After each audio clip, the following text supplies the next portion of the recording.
الو تسمعني؟ السلام عليكم ورحمة الله. كيف حالكم يا شباب طيبين؟ الليلة العواصم العربية واقفة على أطراف أصابعها والخطوط مراقبة. خلاص صرف له 10 مليون. إيه ما عليك. يعني فزنا بالتحدي. يعني قادر ولا بس كلام؟ لا إن شاء الله تقدر تقول 80% قادر. الليلة لباها ليلة حمراء. تسمعني؟ السلام عليكم ورحمة الله يا جماعة. أنا لقيت هذا الجهاز. شوفوا هذا الجهاز، هذا جهاز N70 وهو أحد الأجهزة الأسطورية لشركة نوكيا. في زمانه هذا الجهاز كان نفس الايفون في هذا الزمان، كان جهاز متطور جدا وما حد يمتلكه الا الهوامير. يعني انا شخصيا ما امتلكته الا بعد ما استخدموه وانتشر في السوق، اشتريته مستخدم حالته حاله كاني مدري وش ملكت. المهم انا اليوم لقيت هذا الجهاز في البيت وهو ميت نهائيا، ماشي فيه اي اثر الحياه، ما يشتغل شيء. وعندي صديقي ناصر الشنهوز، تعرفوا قد سوينا معه فيلم من سلسله مختلف، ثاني فيلم. هو مهندس جوالات ومتقن لعمله ومبدع. فاليوم احنا بنختبر قدراته ومهارته الحقيقيه، بنجيب له هذا الجهاز بنطلب منه يعيده الى الحياه، يشغله من جديد. الله اعلم وش فيه، هل هو بس يحتاج قطعه وهو ميت نهائيا ما عاد بيشتغل شيء. المهم انا بروح لعنده الان بدون اشعار مسبق، بندخل عليه المحل وبنطلب منه يشغل مهاراته وحرفته في هذا الجهاز، بنشوف مدى قدراته. الناصر، شوف اللوحه ظهرها لهم، الناصر صيانه وبرمجه الهواتف الذكيه. عمك ناصر هنا انتظر. بالدخول عليه ذا الحين بالختبر قدراته. طبعا يعني الله اعلم الجهاز يمكن ما يشتغل، يمكن تطلع فيه قطعه تعبانه نهائيا ما نقدر نحصلها، الجهاز قديم طبعا، لكن بالشوف الرجال وبالشوف عمله. السلام عليكم ورحمه الله. كيف حالكم يا شباب طيبين؟ كيف كلنا حاله؟ كلكم مرتاحين؟ حيا الله عمي ناصر. كيف حالك طيب؟ واخوات المرضيه كيف امورك؟ كيف حالك؟ والله انا نحمد الله. كيف العمل معك؟ تمام؟ كيف حالكم؟ الله نشكرك. اليوم جيناك انا والاستاذ احمد، معنا لك يعني اختبار بسيط لمدى قدراتك ومهاراتك في مجال الصيانه. جبنا لك هذا الجهاز، انت عارف انه يعني جهاز اسطوري وله ذكريات وله مكانه عند الناس. يعني كان بمثابه الايفون هاتاك الايام. فاحنا لقيناه فاقد للحياه طبعا، ما اشتغل. جربت عليه بطاريه جديده ما اشتغل، مدري وش فيه. والله تحدي قوي. خلاص صور فقدونا احنا لو نشوف صور جاهزه. لا ماشي، شاشات ما في شيء. ها قدم والله تجربه تفحصها. بنشوف والله ان هذا تحدي قوي، لكن بنشوف كيف وضعنا. ماشي. انت قدك في البدايه كنت تشتغل عليها. قرب قدك في البدايه كنت شغال عليها على اجهزه نوكيا كلها، بس عمدك على القطع. شوف هو امتحان عمدك على نشوف وش وضعه. يعني شيء فرق بين اجهزه نوكيا والاجهزه الحديثه في الصيانه؟ ايوه فرق كبير ولا قطع والنوعيه؟ في النهايه هي نفس كأنها معك سياره موديل 90 وسياره 2025، هي ماكينه بس شويه اختلافات يعني. اختلافات فيها، ايوه شويه اختلافات في القطع. كل ما كان حديث كل ما كانت قطعه مختلفه. ايوه اكيد نعم. دقائق بس.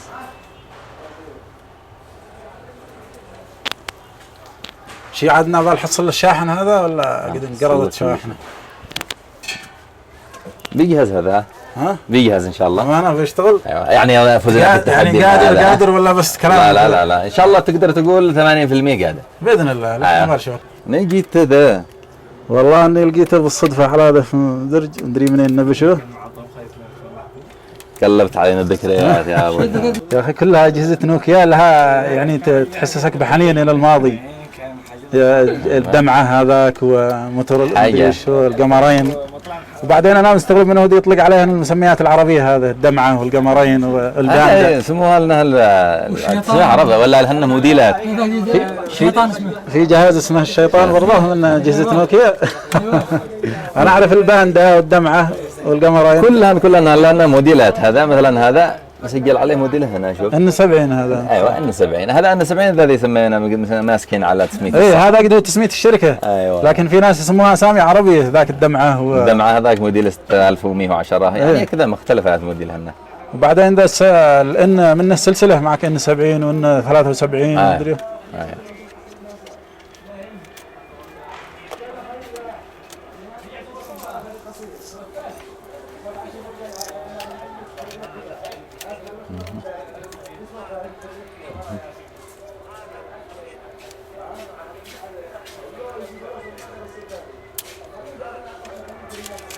والله عني حافظ شويه. تمام. لا هذاك ذاكر المهنه. كيف هذا القطعة وش تسوي؟ هذي تشغلها. أمانة؟ ايه. يعني وش داخلها هي؟ هسه. لا قصدي ذي حطيت فوقه. هذه ثقالة ذي ما ثقالة ما شاء الله.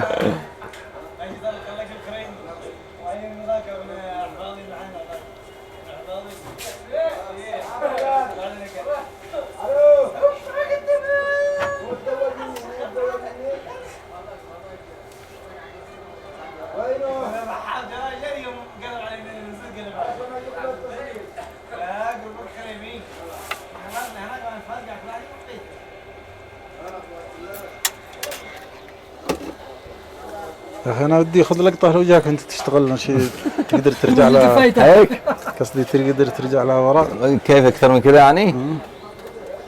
هذا مصر شيء مشغل ابو شامه. دايرين معدله مع معدله مع اخيك فيوز. الصيدي. ايه هذا بني. ما شاء الله هذا غيث. هذا غيث. ما شاء الله تبارك الله. هندسه خلاص مستقبل.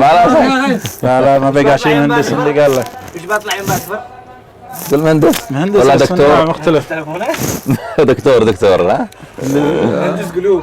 هندسه مهندس انظمه اسلحه نوويه ان شاء الله. دكتور. دكتور بيولوجي. الله يحفظه ويبارك فيه. ما بحاول اوثق من هنا لحظة شكلها يوم قد له فترة ما ادري كنا بطارية.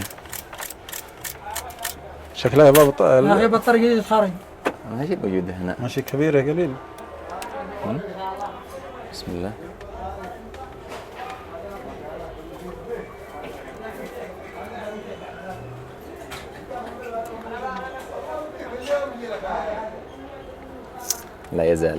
لا يزال باله شوية حاجات.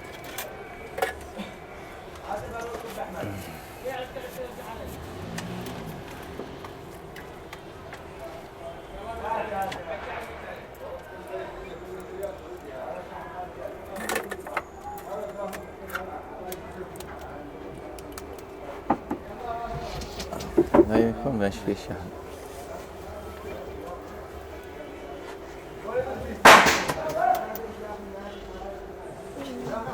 ايش اللي معه منكم ناطق؟ سلفونا ناطق. ولا مع النظر.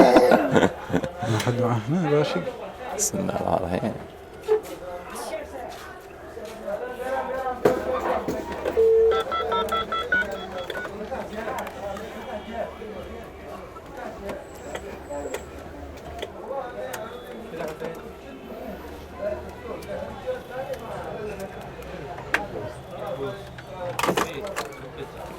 خلينا على الجهاز شغلت تمام. ايه ما دام شغله الجهاز يعني شغال طبيعي معناتها ما هم بطاري. يعني البطارية بس. ها وشو؟ اخي يستخدموها في الجدران.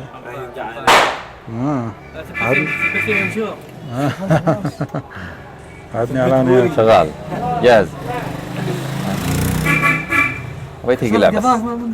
زمان كنت مهندس عليك بدعه. وشوف الجهاز شغال ما هنا يعني الظاهر انه محتاج بطاريه. ايه هو بحتاج بطارية بس. اذا ما جي فرمته. شكلها كتب عليه الترقيد. لا لا تصافحوا صافحوا. حصل النبي ما له وقف قلبنا عيب لا. بعدها لازم تضبط فيها ساعة ولا يشتغل. ضبط الساعة. والله يا نوكيا يا اخي شركة اصيلة. من يوم اشتروها الامريكيين اعمى ودليلها. والله ابو غيث اصيل. ايوه يا اخي. حتى الان يوم اللي تعودنا على اللمس خفيف ايه هذا ثقيل بدهور يهري. تحس انه مشوار لما توصل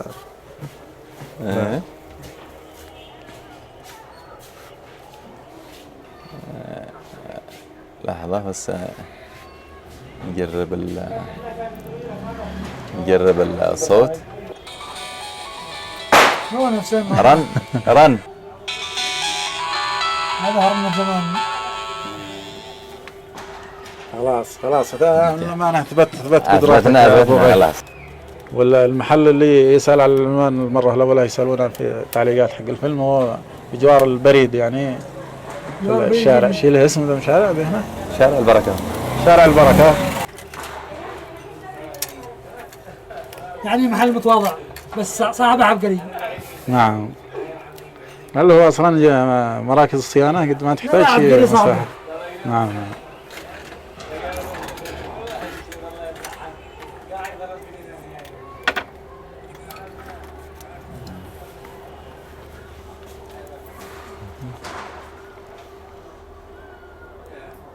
خلاص تم التسليم. ما شاء الله. حاسبنا عاد الى الحياه. ماشي ماشي. الله يحفظك ويبارك في عملك. جهاز نادر ومهندس نادر متى ومحل نادر. خلاص انتهينا الان من العمل والحمد لله الجهاز عاد الى الحياه، يعني بفضل الله وبفضل المهندس ابو غيث. ظاهر انه ما كان محتاج بطاريه وكان معاه مشكله في جهاز في زر التشغيل، فانا بستخدمه يعني ما صلحت اشياء على الفاضي، بستخدمه لما انا محتاجه. ويعني زي ما شفتوا عمل المهندس ما شاء الله. زوروا المحل وانتم مطمنين. ان شاء الله نكون عند حسن الظن باذن الله. ما تفطر معنا اليوم يا ابو غيث؟ تسلم. انت تفطر معي انت استاذ احمد بالله عليكم. الموجود يديك العافيه. حفظكم الله. اكرمك الله. ايوه خلاص صرف له 10 مليون. ايه ما عليك. ايه باجيك يلا. خذ كيف الجوال يا ابو اسامه؟ والله على مستوى الكاميرا هذه فتحتها لحالها يعني شوف كيف على الكاميرا؟ خلاص هذا من الان ورايح بتشاهدوا فلوقات فيه. المفروض برنامج سفراء الماضي صورنا فيه.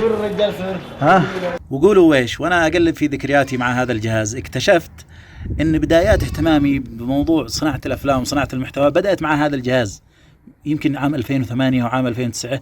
هذا الجهاز فيه تطبيق اسمه المؤلف. تخيلوا في هذا الجهاز تطبيق اسمه المؤلف. هذا المؤلف يقوم يجمع لك صور ويركب عليها الموسيقى مع حركات كذا، بعض المقاطع كذا سيارة تمشي فيها مع إشارة مرور وموسيقى.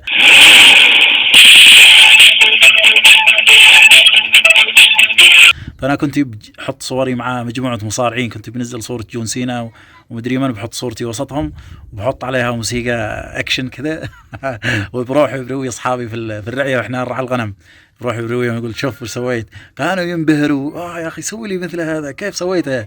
وتذكرت الآن رجعت لي هذه الذكريات، حتى إني كنت أسوي مقالب في أصدقائي، كنت بصورهم صور وبعدين بدمجهن كذا على موسيقى كوميدي على حركات من هذا النوع.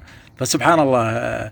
وهذا أول شيء يشهد لشركة نوكيا أنها رائدة في كل شيء ما عدا يعني فاتها القطار فيما بعد، وأن كل الشركات لا زالت تنهل منها إلى اليوم.